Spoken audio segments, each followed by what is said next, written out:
This is just another example of working through balancing reactions.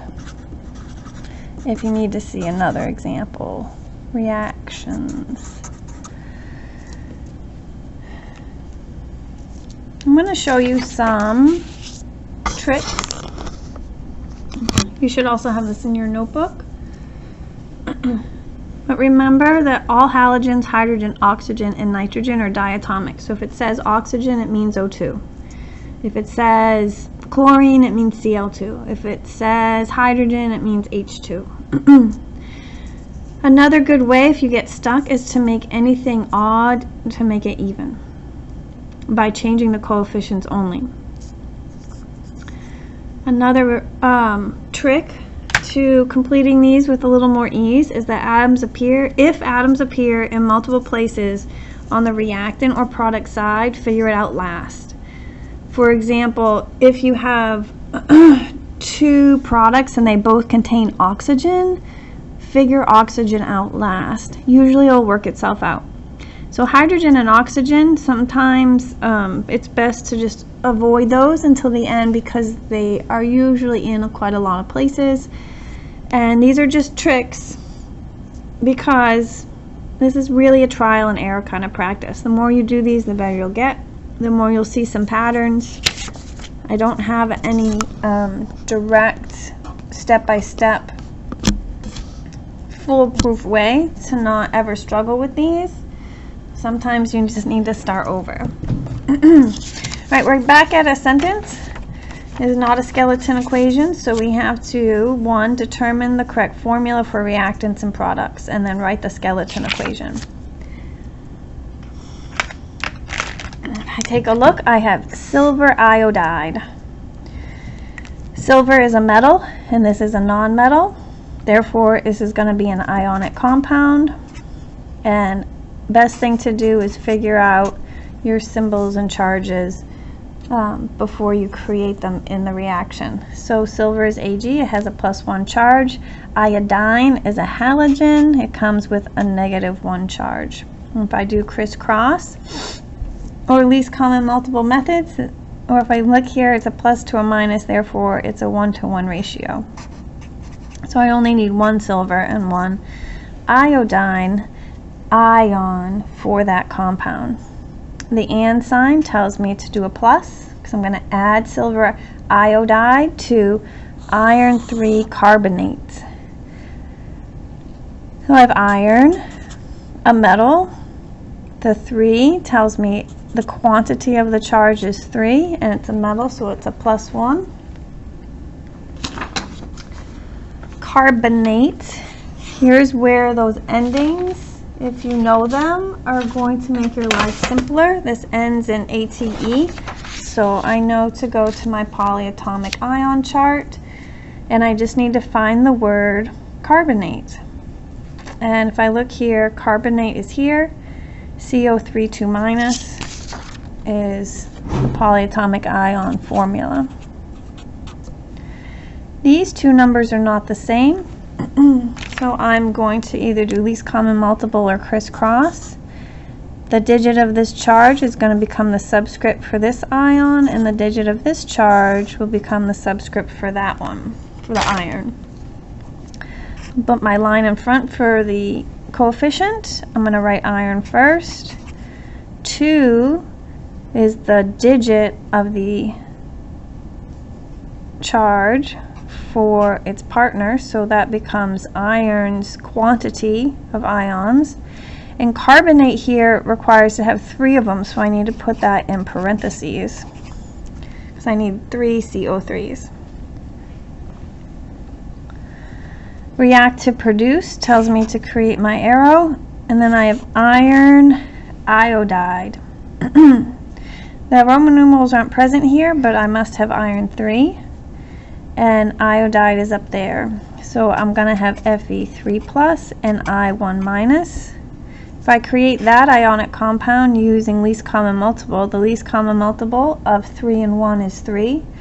Therefore I need 1 iron, because 3 times 1 is 3. And I'm going to need 3 iodines because I need to have equal number of positive and negative charges. The last ionic compound is silver carbonate. Silver is Ag+1, and carbonate is listed over here, CO3 2-. On this one, if I also do least common multiple, the least common multiple of 1 and 2 is 2. So what do I multiply by 1 to get 2? I multiply 2 by that. And what do I multiply 2 by to get 2? 1. So I only need 1 carbonate this time. All right, we have determined the correct formula as well as the skeleton equation. We're moving on to step 3. We're going to count the number of atoms of each element. We're going to count polyatomic ions as a single unit if it appears unchanged on both sides. So we scan around looking for polyatomics. So this is a polyatomic, CO3, and look, it appears unchanged on both sides. Therefore, I'm not going to separate carbon and oxygen. I'm going to actually list carbonate, CO3, as a balancing unit. I'm going to make my reactant list. Again, these are reactants. I have Ag, I, Fe, and CO3. I'm going to ignore the order here because I know it's going to have the same elements, and I'm going to make sure my elements are in the same row in my list because it's easier for our brain. Now I'm going to tally up. I have 1 silver, I have 1 iodine, I have 2 irons, and I have 3 CO3s. Over here I have 2 silvers, I have 3 iodines, I have 1 iron, and I have 1 CO3.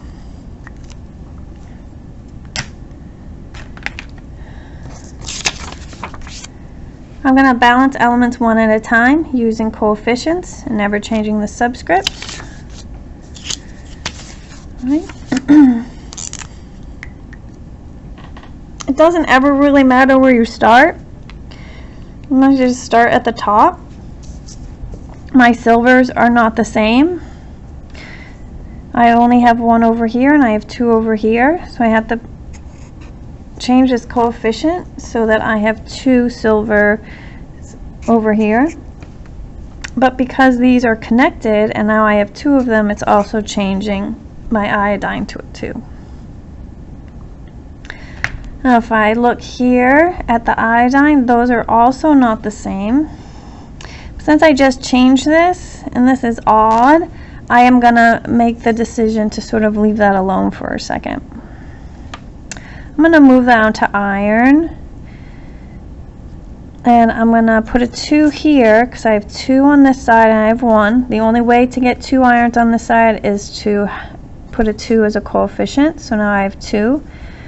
But now I have 2 times 3 I's, so I have a total of 6 iodines. I'm kind of glad I left the I alone because that keeps changing, and it's all right. We can change things. Down here I have 3 carbonates to 1, so I have to put a 3 here in front to get 3 carbonates. So now I have 3, but this 3 also changes the silver, and I have 3 times 2 is 6.